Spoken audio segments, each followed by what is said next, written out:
Are here.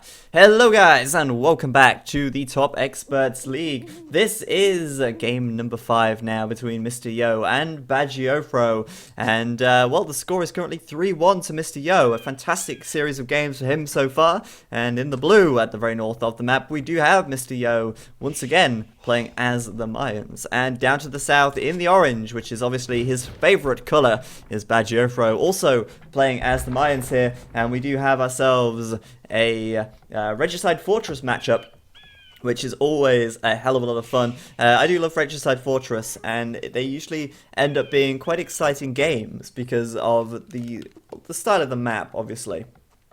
Now, I'm just checking the stream on my second monitor, on my laptop here, because it's not loading for me for some reason, and I'm hoping it's alright for you guys, because otherwise there would be a little bit of a problem.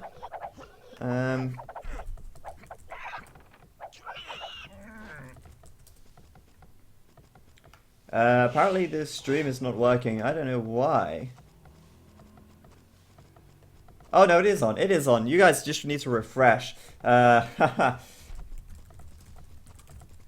so obviously there is a little bit of a stream delay. There's like 3 minutes. So yeah, if you're still watching and you're hearing me say refresh, then don't bother. It's probably fine by now anyway. So anyway, guys, back to the game. It is a Mayan war, of course, and well, we've seen Mayans in action already. We know it's all about plumed archers, and well, the Regicide Fortress version of that is like Mayans on steroids almost, because you do get to see some pretty interesting stuff, and that was a really nice ball lure by Mr. Yo there, using his Eagle Warrior to hit it, bring it back to the town center, using his town center to attack the boar, and then popping out the last second to last hit it with his villagers. Fantastic, fantastic stuff. And Mr. Yo using his fat-ass king to prop that gate open. That's all he's good for, because, of course, if the king dies, then it is GG indeed, because, well, dead king equals no win in Regicide.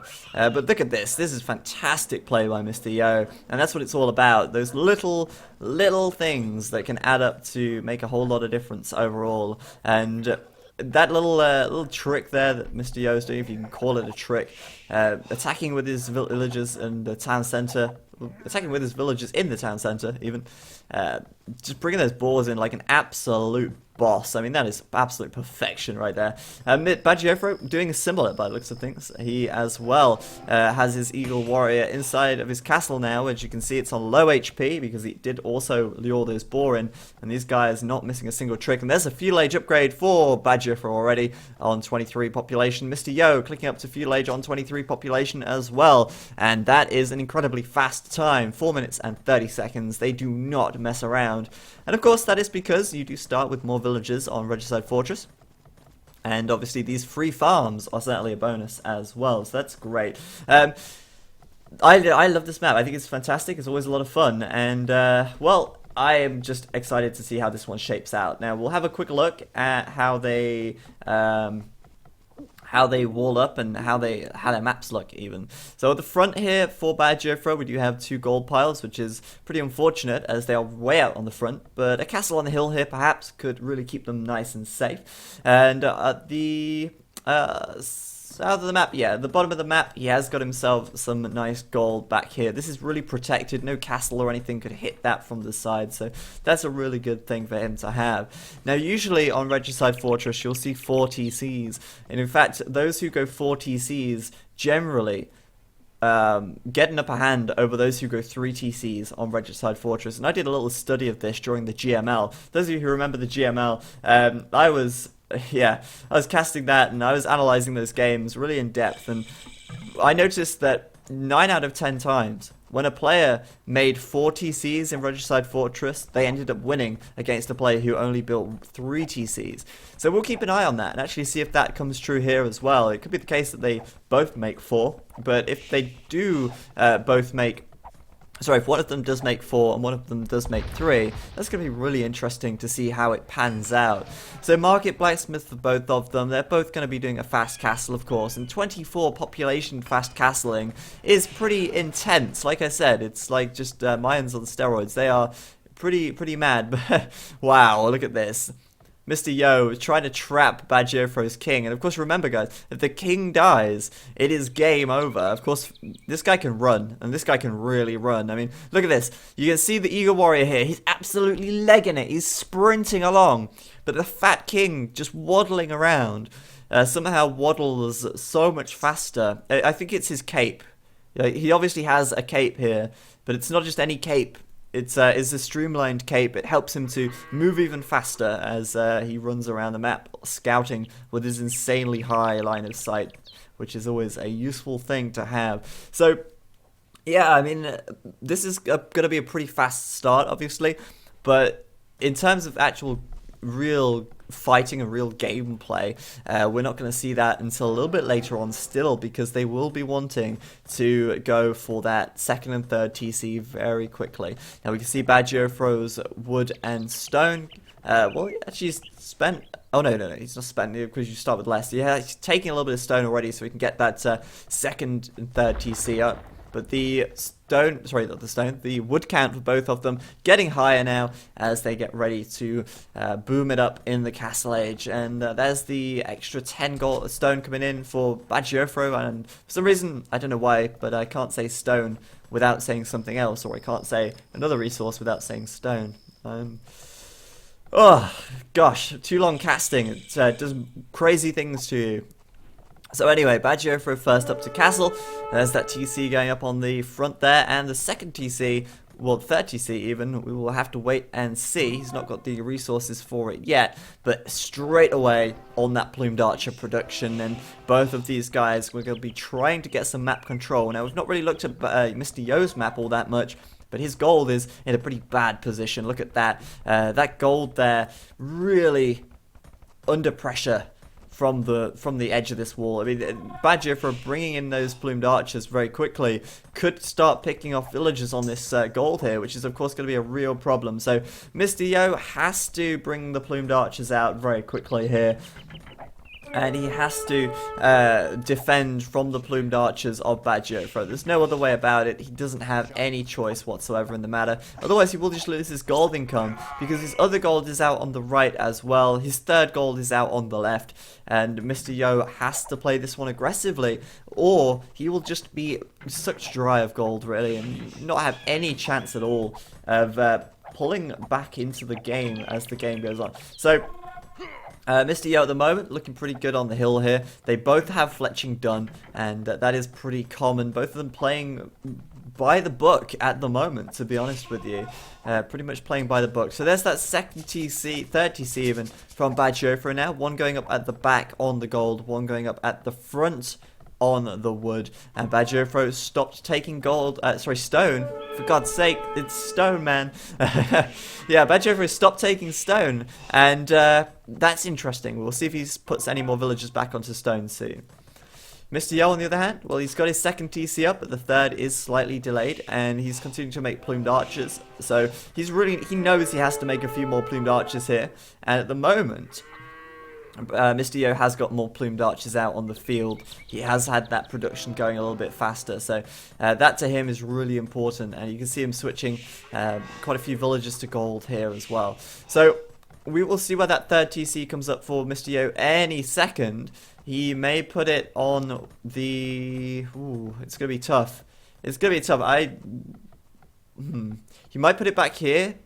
Would be very defensive, or he's going to put it on the right. Okay, so he's going to put it on the right here to try and secure some gold at least. And that is a risky placement, because there's no easy protection for that. This right side of the map is so open, not a single tree in sight. Well, okay, one or two trees in sight, but yeah, this is a risky town center location. Easily raided, easily pressured, and Mr. Yo has to take that risk if he wants to secure himself gold. He could wall across the front here, and that would be useful to protect this gold, but at the very least, putting a TC up on the gold will get him a little bit more income, which is very important. So at the moment, both of them on the 3 TCs, and it doesn't look like either of them is going for the 4th TC just yet. Both of them just massing up those Plumed Archers, sitting on the hills in front of their bases, and waiting just waiting to get their economy up in shape and getting ready to push out. Of course, stone will be a high priority once their economies are rolling.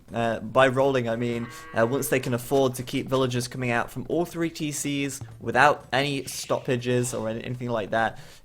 Once they can start doing that, they can start putting up more villagers onto stone, and then they can start saving for those castles, because those castles are going to be really incredibly important. Castles, of course, in Mine Wars are the key to making more plumed archers, and more plumed archers, more production, basically just means a bigger advantage to you if you can outmatch your opponent. So that's going to be the real crucial thing here. So I'm going to speed things up slightly because we are just seeing a boom, boom, boom. Someone said in the chat, I want you in my room, X-sub14. Yes, indeed I do. Get in my room. But yeah, like I say, not really a whole lot going on apart from booming at the moment. I suppose I could really look in depth at the researches they're doing and such, but I kind of zipped past that a little bit too quickly now. I perhaps should have done that. Maybe next time, guys. I will remember for next time to keep a close eye on their researches. Now, obviously, everything is sort of shifted forward or shifted back a little bit in Regicide Fortress because they do have such a fast start. Anyway, Mr. Yo coming in at the front. He's outnumbered, and they are even on upgrades. Usually, players will not get Bodkin Arrow for some time. In fact, they won't even get Bodkin Arrow most of the time until they are clicking up to the Imperial Age, because of course they want that that food and that gold for their boom for the time being. So for now, Mr. Yo unsuccessful in that push, and that's not surprising. But he's bringing out a Mangonel, and this is an interesting little decision and an interesting choice to make, because Mangonel's obviously costing a lot of gold and a lot of wood, and it's risky because if these Mangonels get caught out, if Badger out micros them, then, or if he outpositions them even, then it's going to be tough for Mr. Yo to come back from that, because that's a lot of resources invested. He has to make them worthwhile. However, if he does do a lot of damage here, if he does do a good amount of damage, then that could be huge. So Mr. Yo just getting Bodkin Arrow now, and that's huge because it means he'll be slowing his Imperial Age down in favor of doing some Castle Age aggression, and that's really difficult to pull off against a Mayan player who has, you know, a castle in their base and lots of towers and stuff. So it looks like Badger's micromanagement's been good so far. One Mangonel goes down. Badger losing 3 plumed archers for the time being, and there is no university for Mr. Yo, so he hasn't got ballistics yet. And I mean, that was a pretty good engagement for Badger there. Losing 3 plumed archers for a Mangonel is a good trade, and Mr. Yo trying to keep the pressure on now as he starts taking down this TC at the front. And I think the reason for this is Mr. Yo feels like he has to get aggressive so that he can keep himself defended. And oftentimes the best defense is an offense. And that seems to be the case here. If this TC goes down, that would be a huge loss for Badgerfro indeed. That would be absolutely massive if he manages to pull this one off. But Badgerfro now gets himself Bodkin Arrow as well for that extra range, and Mr. Yo, ooh, leaving his Mangonel a little bit exposed there, but Badgerfro just going to go around the side, and look at this, he's going to run straight into this Mangonel here. Will he attack it though? Yes, he will. Okay, and now if he gets this Mangonel down, that's huge. Again, another free Mangonel for him. And Badgerfro may just lose this TC, but this attack from Badgerfro may force Mr. Yo to go back, because Mr. Yo losing his reinforcements here, and this is really difficult actually for Mr. Yo now, because he's really committed to this forward push, and whoa, a good couple of villagers die in there. That was good. But he's quite committed to this forward push, but he's got no defenses back at home, which is obviously a real problem for Mr. Yo at the moment. So we've got Mr. Yo taking a little bit more stone now. Of course, he's looking for another castle. Perhaps we'll see that 4th town centre. Badger, on the other hand, taking a little bit of stone as well now, but he's having to spend that on repairing his town centre. And Badgerfro's also got himself up a Mangonel. A nice shot from Badgerfro there, taking down a ton of a ton of plumed archers with that Mangonel. But again, Mr. Yo with a great attack ground flattening a bunch of these guys. But BacT with a good score lead at the moment and a definite lead in military, trading very, very well so far in this game. Let's have a look at more detailed statistics on that one. BacT so far killing 21 units, losing only 18, meaning that of course BacT has had much better trades for the time being. Not to mention that some of those units were mangonels as well, and Mr. Yo losing more mangonels so far. That's a big deal. We'll have a quick look at their population as well. BacT 81 villagers and Mr. Yo on 78. So BacT in the lead there, though. Yeah, I mean, even BacT with more military, 23 military compared to Mr. Yo's 12. So that really backfired on Mr. Yo, to be honest with you. And I'm a little bit concerned now for Mr. Yo going into the Imperial Age, because going into the Imperial Age with a strong economy, with a good foothold in the game is extremely important. And is that a castle? Okay, it's a castle. I thought it was going to... Well, I thought, sorry, that we were going to see the 4th TC from BacT. And I was going to say, right, there's the 4th TC from BacT. He's got to win the game now, surely. But no. It's absolutely a castle, and that's fine. BacT, though, putting up a monastery as well. Going to go and collect some of those relics for a little bit of a gold boost. It's not a lot of a gold boost, but it does add up over time, and it's always worth taking the relics if you can. There's no reason not to. If you've got the time to do it, such as in a boom situation like this, you should do it. No excuses.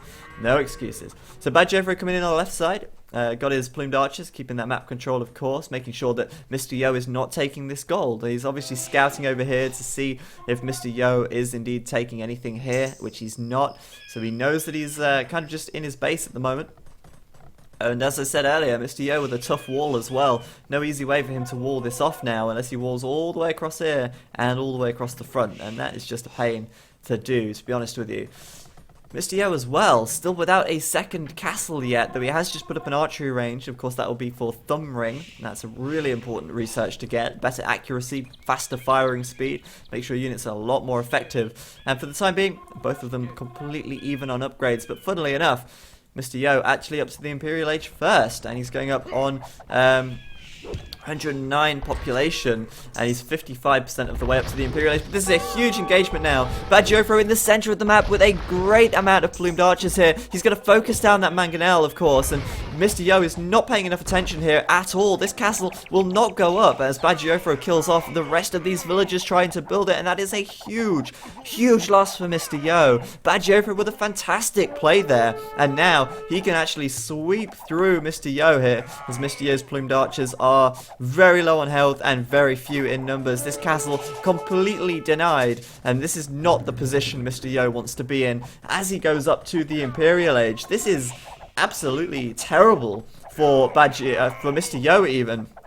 And BacT's superior plumed archers here really pulling that game into favour. Mr. Yo might be Imperial, but he has no map control, so to speak of, and that is going to make it very difficult for him to pull back. There's a castle from BacT going up on that hill directly next to the castle of Mr. Yo, and Mr. Yo now is forced to put up a lot of ranges. It looks like he's going to be switching into skirmishes, as he's got Elite Skirmisher on 50% of the way up, and well, he's got a little bit of food and wood in the bank, which is all well and good for now. We've got Bracer on the way for Mr. Yo as well, but resorting to skirmishes is a bad sign, and a telltale sign as well that things are starting to look pretty bad for you. So BacT busting out of his base, taking map control, putting that castle up on the hill, and as I said earlier, castles are king in this game. It's all about the castles, and with 4 castles now up for BacT, that plumed archer production is going to go through the roof. They create incredibly quickly, and look at this, BacT into Mr. Yo's economy, hitting those tree line there, hitting those villagers on the tree line, and fighting off a few more of these units. And wow, Mr. Yo gonna throw away yet another mangonel as BacT cleans it up and gets out pretty much unscathed. Really nice play by BacT here, and I think it would be great to see him upgrade to Onager as well once he gets up to the Imperial Age, because sitting on this hill, it's gonna be very difficult for Mr. Yo to push into this, as BacT will start gaining an advantage. Of course, he will be putting up more and more siege, or putting out more and more siege, as he continues to get these battering rams out. He'll be looking for capped ram fairly soon, actually, and that's of course going to absorb a lot of arrow fire and sink a lot of that damage into the rams, instead of the plumed archers, which is exactly what Bad Jofro wants. Now, surprisingly, Mr. Yo is not actually that far behind in score. 500 points is not that much, but man, Mr. Yo now looking a little bit bad in this position, and I take that back. He certainly lost a lot of score as Bad Jofro gets up to the Imperial Age. That castle just deleted at the last second. Very nicely done. And this is really nice by Bad Jofro for the time being. We've got Trebs coming out fairly soon, I think. Treb from Mr. Yo there on the from the castle. There was a Treb there that just got taken down. And we're going to see Bad Jofro putting out his Trebs pretty quickly, I think. Although maybe, oh, there we go, okay. Starting to queue the Trebs up now. He's struggling to get the gold and wood for them, actually. And Bad Jofro keeping his resources very low, which is fantastic. That's exactly what you want to see. Keeping those resources as low as possible is great, because it means you're investing them into units, which is going to be a lot more productive than having them piling up in the bank. So a second castle now from second castle from Bad Jofro on the front, and this is a real problem for Mr. Yo, because he's getting that hill advantage that he needs, and still a superior army here as well. Mangonel's shot coming in, taking a lot of health off of these elite skirms, and now we're seeing more and more Trebs. There's a castle below the height of the Trebs, which means they will get an attack advantage, and this is looking very, very dicey now. Indeed. On the right side, we've got Bad Jofro doing a little bit of a sneak attack almost, trying to come around the back. Mr. Yo does catch him off guard though, and Bad Jofro will get cleaned up by those skirms there. Now, this is the kind of situation where I would say adding some eagles would be a good idea. Problem is, eagles are very expensive, and they do take a while to get out. Of course, they will require more barracks coming up. They will require defensive upgrades. They will require all of that good stuff. But Bad Jofro just did squires, actually, which is interesting.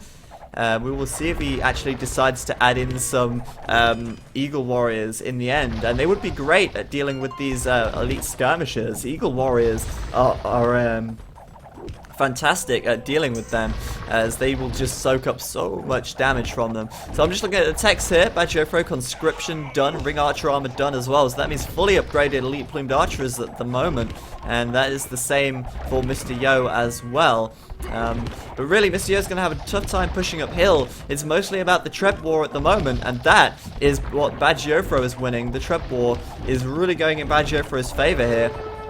Taking down those that castle, taking down these forward buildings, and opening a hole for Bad Jofro to get into there. Quite a few mangonels on the hill behind this though, and I think Mr. Yo hoping to get lucky with the mangonel shots. Maybe he's upgrading to onager, although he's not, because he doesn't actually have a siege workshop anymore, so that's rather unfortunate. Mr. Yo, surprisingly, actually, with quite a lot of resources in the bank, but you can see the main difference here. Mr. Yo really focused on this, whilst Bad Jofro is just building up his TCs, taking the extra golds on the map, and really just abusing that map control that he's got to get extra resources and secure and lock down the additional resources that the map has to offer. So continuing to hold this hill is a huge advantage for Bad Jofro, and the score lead for Bad Jofro, 1,500 at the moment. And like I say, I think trying to get lucky with these mangonel shots, really impressive micro from Bad Jofro there. Just look at that.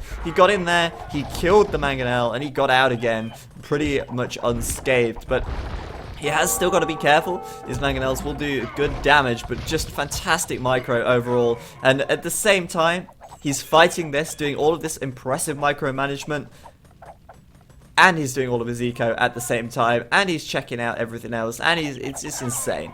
So Siege Ram now done for Bad Jofro, and this is a game turner. Siege Ram is going to be huge. 270 hits from a skirmisher to take down a Siege Ram, and there may only be 30 skirmishers on this hill. So this Siege Ram, if it gets into the middle here, will allow Bad Jofro to really push his advantage now, and that is going to be it. Let's be honest, unless Yo comes out with something here, something to counter these Rams, it's going to be very difficult for him to push into this. I just don't see how. Even going uphill now, Bad Jofro has the advantage. Mr. Yo, loads of resources piling up, but he's unable to spend them, and that is obviously a huge problem as well. I mean, not being able to spend your resources is massive, and he needs to get more military production out. You know, more archery ranges, more skirmishers would be in order, but he just can't. And he's trying to get up siege workshops as well. He's trying to get out more rams or something. He could even switch into eagle warriors as a last-ditch attempt because he has so much gold and so much food. But it's not happening. Mr. Yo just not getting those military production buildings out. And Bad Jofro, I think he's about to seal the deal now as he takes down these ranges with his siege rams in a very, very good and strong play from him. On the right side, though, Mr. Yo going all in, it seems. The rest of his villagers on this right side coming in to build a castle here. But, of course, that's going to get spotted out by Bad Jofro pretty quickly. And does Bad Jofro care? Well, what is one castle going to do on the right side when Bad Jofro has pretty much Yo's entire base now? And siege rams to take it down if he wishes as well. So, I don't know. I'm feeling like a GG is in order very soon as Bad Jofro just continues to demolish this base. Now, where is Mr. Yo's king? That's the important thing, because the king is the one to go for. King's the target, and it's in this watchtower back here. So, of course, if Mr. Yo wants to be lame about it and prolong this game as long as he can, Bad Jofro just has to hunt that king down, and he is right back here. So, it's pretty protected, actually. Really protected area. But, man, I don't know why Mr. Yo is continuing to play on here. There's almost a 4,000 score difference now as Bad Jofro just takes down TC after TC after TC. And these villagers are about to pop out and get absolutely slaughtered as well, which is rather unfortunate for Mr. Yo. He's still trying to make something work on this right side, but I don't see how Mr. Yo is going to pull it off. We've got the siege rams coming in now. And what is going to happen there? I don't know. I think maybe Mr. Yo was just trying to go for the king. Maybe he was trying to, you know, run in and snipe the king, but that's not going to be easy. The king is in this tower from Bad Jofro, and this castle now likely to go down very quickly. I'm surprised, though, that Mr. Yo has his own siege rams. I'm very surprised to see that, but he just does not have the numbers now. Let's have a quick look at the military stats here. Mr. Yo lost 152 units and only killed 99, so that's a huge difference there. A whole 50% more units killed for Bad Jofro, and that's pretty huge. That castle going to go down on the right hand side, and this game is over, Mr. Yo. It is over, but he really does not want to give it up just yet. We'll speed things up slightly here because I'm pretty certain that it is done. Although saying that, I don't know. I mean, Mr. Yo suddenly out of nowhere with a bunch of plumed archers. He's on 150 population, actually, whereas Bad Jofro is on 187. Am I just calling this too early? I don't know. I mean, I'm looking at this. Mr. Yo's economy gutted. Absolutely nothing left. This forward here, absolutely destroyed. Great concave from Bad Jofro. Gotta be picking this off, and there we go. Mr. Yo now resigns. He realizes that, yeah, he's not coming back from this. And that was a fantastic game.